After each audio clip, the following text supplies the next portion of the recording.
Tak direncanakan, Natasha Rizky sebut Desta ajukan diri baca puisi karyanya. Dia spontan. Presenter Desta memberikan kejutan di acara perilisan buku terbaru mantan istrinya, Natasha Rizky, yang berjudul Ternyata Tanpamu. Natasha Rizky pun mengungkapkan cerita di balik penampilan Desta membacakan puisi karyanya di atas panggung. Ibu 3 anak itu mengatakan, Desta yang tiba-tiba mengajukan diri untuk membacakan salah satu puisi karyanya. Mendengar kesediaan Desta itu, Natasha Rizky pun lantas berupaya mengatur acara sehingga mantan suaminya itu bisa membacakan puisi karyanya. Natasha Rizky pun mengaku tak heran dengan tingkah tak biasa Desta itu.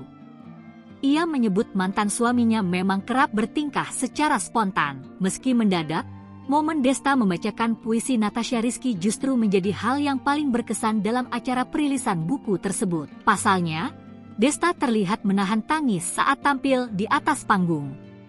Menanggapi hal itu, Natasha Rizky mengaku tak mengetahui penyebab mantan suaminya itu menangis saat membaca puisi karyanya.